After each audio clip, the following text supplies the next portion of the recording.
देख रहे India TV, आपके साथ मैं हूं मीनाक्षी जोशी। आज हम बात करने वाले हैं अपने शरीर के एक बहुत महत्वपूर्ण ऑर्गन लंग्स की। जी हां, हमारे फेफड़ों की। अगर हमारे लंग्स स्वस्थ होंगे तो हम ज़्यादा से ज़्यादा मात्रा में ऑक्सीजन को इनहेल कर पाएंगे। जितनी बेहतर ऑक्सीजन हमारे शरीर में जाएंगे उतना अच्छा हमारा शरीर फंक्शन करेगा, हमारी रक्त की कोशिकाएं उतना ज़्यादा ऑक्सीजनेटेड होंगी, कैंसर की बीमारी हमसे दूर रहेगी और साथ ही साथ हमारे फेफड़ों के सहारे जब हमारे हार्ट तक अच्छी ऑक्सीजन का प्रवाह होगा तो हमारा हार्ट भी, हमारा दिल भी स्वस्थ रहेगा। इसलिए हमारे शरीर को बेहतर तरीके से काम करने के लिए ज़्यादा से ज़्यादा मात्रा में ऑक्सीजन की ज़रूरत है। और ये होगा कैसे? तब जब हमारे फेफड़े मजबूत रहेंगे। कोरोना के संक्रमण काल ने हमें एक बहुत इम्पॉर्टेंट चीज़ सिखाई है, वो ये कि हमारे लंग्स हमारे लिए कितने इम्पॉर्टेंट है। कोरोना के संक्रमण काल में ही हमने ये सीखा, वो तमाम लोग जो सिगरेट पीते थे, जो तंबाकू खाते थे, जो प्रदूषित वातावरण में रहते थे और योग नहीं करते थे, जिन्होंने अपने लंग्स की कैपेसिटी को इम्प्रूव नहीं किया, उन्हें इसका कितना बड़ा खामियाजा उठाना पड़ा। कितने लोगों की जानें सिर्फ इसलिए चली गई, क्यों? क्योंकि उनके लंग्स स्ट्रॉन्ग नहीं थे। तो इसलिए आज हम बात करने वाले हैं केवल हमारे लंग्स की कैपेसिटी को, हमारे लंग्स के हेल्थ को इम्प्रूव करने की। इसके लिए हमें कौन कौन से योगाभ्यास करने हैं, चलिए आइए इसकी शुरुआत करते हैं। सबसे पहले वार्म अप करने के बाद, सूक्ष्म व्यायाम करने के बाद, हमने कई बार आपको सिखाया है सूक्ष्म व्यायाम, तो सूक्ष्म व्यायाम करने के बाद जब आपकी बॉडी वार्म अप हो जाए तब आपको करना है हस्त उत्तान आसन। हस्त उत्तान आसन, हस्त का मतलब आप समझ गए, हाथ, और उत्तान आसन यानी एक ऐसा पोज जिसमें आपकी पूरी बॉडी ऊपर की तरफ लिफ्ट होती है। अब आपको करना कैसे है ये आपको बताती हूँ। अपने दोनों हाथों को ज्वाइन कर लें। इस तरीके से मैं खड़ी हो जाती हूँ, आपको ज़्यादा बेहतर तरीके से समझ में आएगा। और इनहेल करते हुए अपनी बॉडी के ऊपर, अपने हेड के ऊपर अपने हाथों को लेकर जाएं। कुछ इस तरीके से इनहेल करते जाएं। जितनी सांस आप अंदर खींच सकते हैं उतनी सांस आप खींचें। शोल्डर्स जितने ऊपर ले जा सकते हैं उतना शोल्डर ऊपर ले जाएं।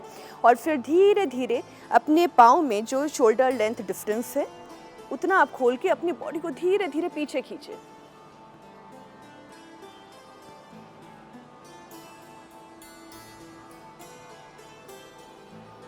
कुछ बातें जो आपको ध्यान रखनी है वो ये कि आपके पाँव आपके शोल्डर लेंथ में ओपन होने चाहिए। दूसरा, आपका हाथ जब ऊपर जाए तब आपको इनहेल करना है, अपने शोल्डर्स को ऊपर की तरफ लिफ्ट करना है। तीसरा ये कि जब आप पीछे की तरफ झुकते हैं तो आपके नीज फोल्ड नहीं होने चाहिए, आपको अपने घुटने नहीं मोड़ने हैं। और जितना आप अपने चेस्ट को ओपन करके इनहेल कर सकते हैं उतना कोशिश करें कि आप ज़्यादा से ज़्यादा सांस अपने फेफड़ों में भर सकें। और एक बार फिर से इसे मेरे साथ दोहराएं।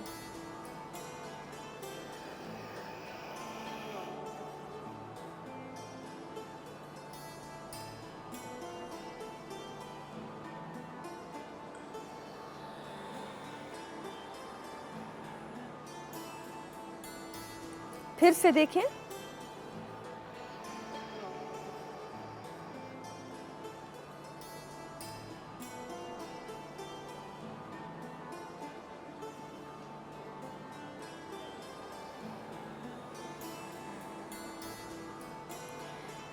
जब आप धीरे धीरे करके ये आसन करेंगे तब आप ये महसूस करेंगे कि आपके लंग्स, आपका चेस्ट यहाँ से स्ट्रेच हो रहा है, आपका शोल्डर स्ट्रेच हो रहा है, आपका चेस्ट स्ट्रेच हो रहा है, आपकी कमर पर भी एक तरीके का दबाव आ रहा है क्योंकि आप बैकवर्ड इंक्लाइन कर रहे हैं, पीछे की तरफ झुक रहे हैं।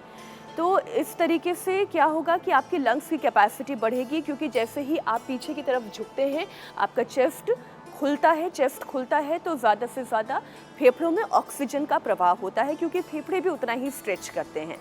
तो इस तरीके से आप हस्त उत्तान आसन करके अपने फेफड़ों की कैपेसिटी को बढ़ा सकते हैं। हमने कई दफ़ा आपको सूर्य नमस्कार करना सिखाया है, तो उसमें भी आपने देखा है कि आप अपने जब हाथों को इस तरीके से खोलकर सांस अंदर भरते हैं,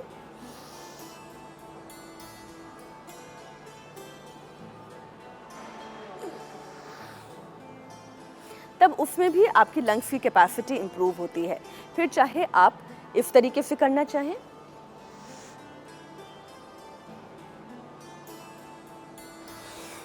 या फिर जो सूर्य नमस्कार में करते हैं जिसमें आप अपने हाथों को खोलते हैं वैसे।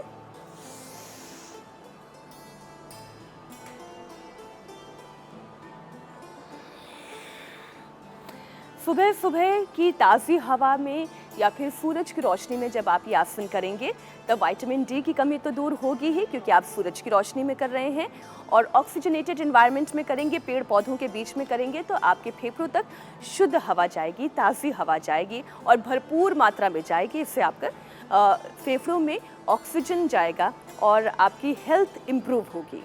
अगला आसन है चक्रासन। इसे करने के लिए अपने पाँव को इस तरीके से, अपने दोनों पाँव को करीब लेकर आएं। अपना दोनों हाथ अपने कान के पास रखें, कुछ इस तरीके से। ये ध्यान रखिएगा, अलाइनमेंट आपका हाथ का पंजा अंदर की तरफ है, बाहर की तरफ नहीं है, इस तरीके से। इस तरीके से आपने अपने हाथों के पंजे को अपने कान के पास रखा। अपने पाँव को कुछ इस तरीके से फोल्ड करके आप अपने मैट पर लेट गए और फिर धीरे धीरे आप अपनी बॉडी को लिफ्ट करें।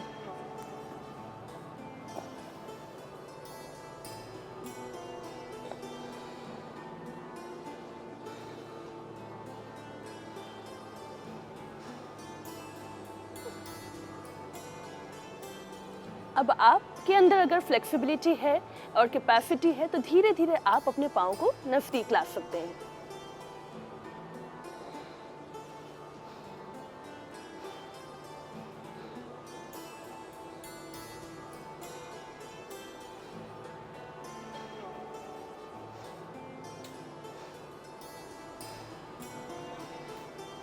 या फिर आप अपने पंजों पर भी आ सकते हैं।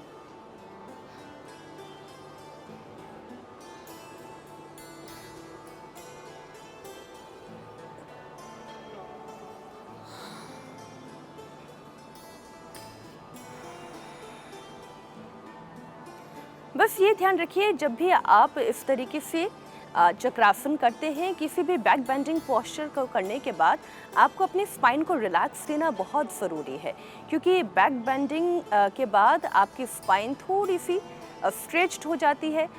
तो उस स्ट्रेच को वापस नॉर्मलाइज करने के लिए आपको थोड़ा सा उसे आराम देना ज़रूरी है, और वो आराम आप कैसे कर सकते हैं वो अगले आसन में मैं आपको बताऊंगी। तो इस तरीके से आप चक्रासन करें। अगला आसन है उष्ट्रासन। उष्ट्र मतलब ऊंट, यानी कि कैमल पोज। कैमल पोज करने का फ़ायदा ये है, अगेन इसमें आपकी बॉडी पीछे की तरफ झुकती है, और जब आप स्ट्रेच करते हैं अपनी बॉडी को तब आपके चेस्ट ओपन होती है। चेस्ट ओपन होती है तो आपके लंग्स स्ट्रेच होते हैं और उसमें भी भरपूर मात्रा में ऑक्सीजन जाती है। इसे करना कैसे है, बेहद आसान तरीका है। सबसे पहले अपनी बॉडी को अलाइन करना सीखें। आप कुछ इस तरीके से वज्रासन में बैठ जाएं। जब आप वज्रासन में बैठ जाते हैं, ऐसे अपनी बॉडी को लिफ्ट करें, यूं दोनों के बीच में, पाँव के बीच में डिस्टेंस बनाएं। आपके शोल्डर लेंथ में ये डिस्टेंस होना चाहिए। पाँव आप यदि ऐसे रख सकते हैं तो इस तरीके से रखें। अगर आप बिगिनर हैं, आप पाँव इस तरीके से रखें, यानी अपने पंजों पर आएँ। ये टिप इसलिए क्योंकि अगर आप शुरुआत में ही अपने पाँव को इस तरीके से करके उष्ट्रासन करने की कोशिश करेंगे, कैमल पोज करने की कोशिश करेंगे, तो हो सकता है आपके बैक में जर्क आए, खिंचाव ज़्यादा हो जाए। इसलिए ये सलाह है मेरी कि अगर आपने अभी अभी योगाभ्यास करना शुरू किया है तो आप अपने पंजों के बल इस तरीके से रहें, और फिर कमर पर अपने हाथ रखें और धीरे धीरे दाहिना हाथ ऊपर ले जाएं। ऊपर ले जाते वक्त इनहेल करें और अपने दाएं पंजे को पकड़ें, एड़ी को इस तरीके से। फिर अपना बायां हाथ ऊपर लेके जाएं और अपने बाएं एड़ी को पकड़ें और इस तरीके से झुक जाएं।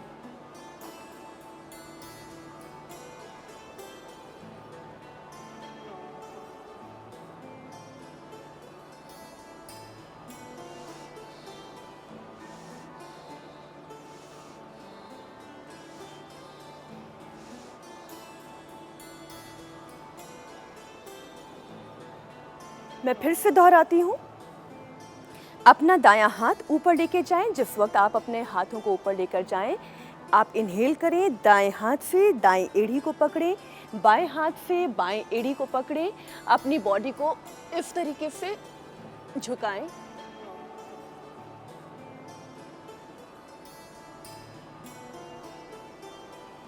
जब प्रैक्टिस करते करते फ्लेक्सिबिलिटी बढ़ जाएगी तब आप अपने पंजों को नीचे की तरफ भी झुका सकते हैं।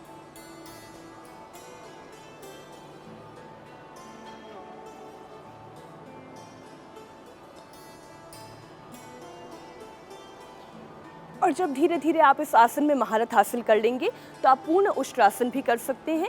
लेकिन मैं ये वो आसन बता रही हूँ जो बुजुर्ग भी कर सकते हैं, युवा भी कर सकते हैं, बच्चे भी कर सकते हैं।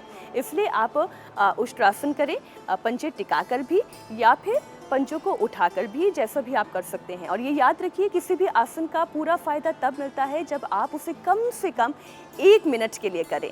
यानी अगर आप किसी पोस्चर में जा रहे हैं, किसी आसन की पूर्णता पर जा रहे हैं, तो कम से कम 1 मिनट तक उसमें टिकें और लगातार सांसों को अंदर भरें, बाहर छोड़ें, इनहेल करें, एक्सहेल करें। हमने जो सबसे पहला योगाभ्यास किया था हस्त आसन, उसमें भी आपने नोटिस किया होगा कि हम ज़्यादातर बैक बेंडिंग कर रहे हैं और बैक बेंडिंग की तरफ जब हम जाते हैं तब अपने हाथों को ऊपर उठाते हैं और अपने चेस्ट को ओपन करते हैं।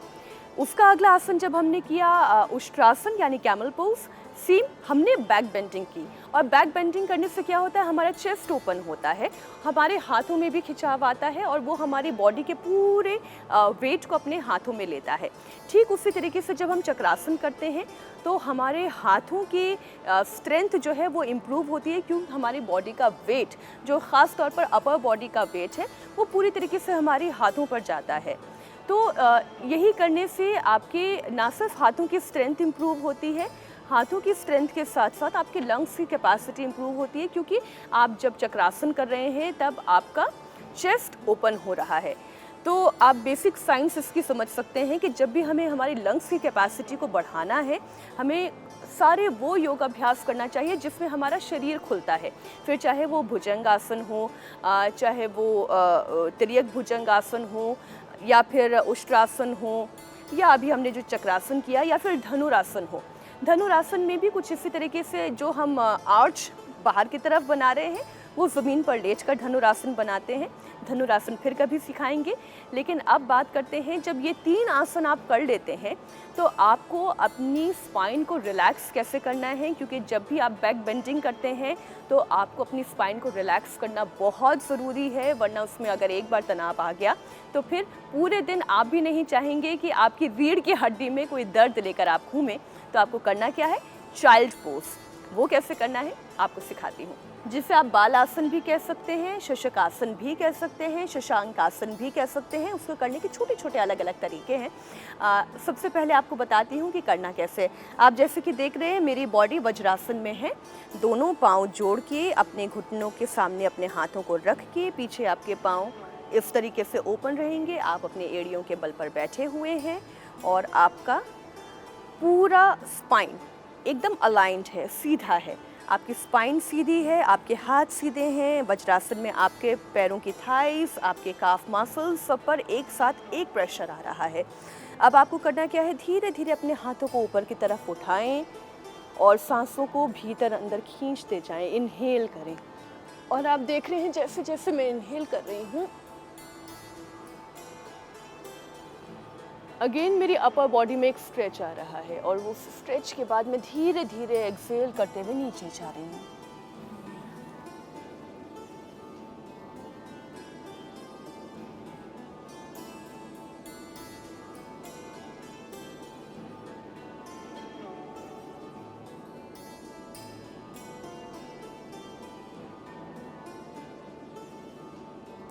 किसी भी आसन की समस्थिति में आप कोशिश करें कम से कम 1 मिनट तक रुकें।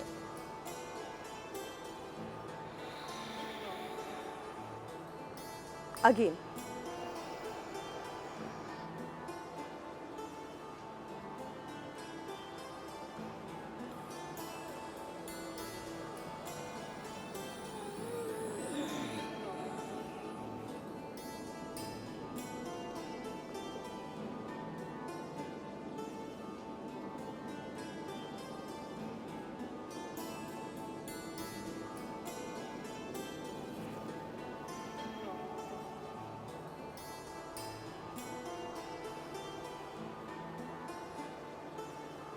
यही आसन आप इस तरीके से भी कर सकते हैं, शशकासन जिसे कहते हैं। दोनों पाँव को आगे की तरफ खोल के और फिर अपनी चेस्ट को आपको नीचे फ्लोर पे, अपने मैट पर आपको टिकाने की कोशिश करना है। दोनों हाथों को बीच में, हाथ ऊपर, सांस अंदर।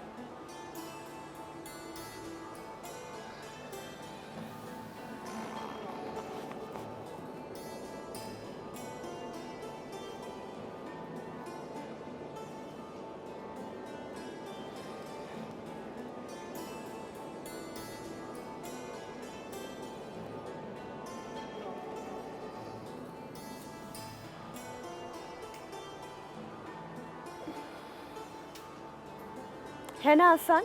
जब भी आप चाइल्ड पोज करेंगे उसके बाद आप ये महसूस कर पाएंगे कि अगर आपकी रीढ़ की हड्डी में किसी तरीके का कोई खिंचाव, कोई तनाव यदि आया भी है तो ये खिंचाव और ये तनाव अपने आप ही धीरे धीरे रिलैक्स होता जाएगा। और जब भी सुबह सुबह के वक्त आप किसी भी ओपन एरिया में जाकर, अगर आपके आसपास कोई गार्डन नहीं है तो आप अपनी बालकनी में मैट बिछाकर ये तमाम आसन कर सकते हैं। इसके लिए आपको बहुत ज़्यादा जगह की ज़रूरत नहीं है, बस आप कहीं भी किसी भी ओपन एरिया में अपने मैट को बिछाएं। सुबह सुबह के वक्त अगर इन तमाम आसनों को करते हैं, इंक्लूडिंग प्राणायाम आपके लंग्स की हेल्थ के लिए बहुत ज़रूरी है। कम से कम 5 मिनट का सेशन आप प्राणायाम के लिए ज़रूर निकालें और कोशिश करें ये जितने भी 4 आसन मैंने आपको बताए हैं 4-4 मिनट इन चारों आसनों को दें।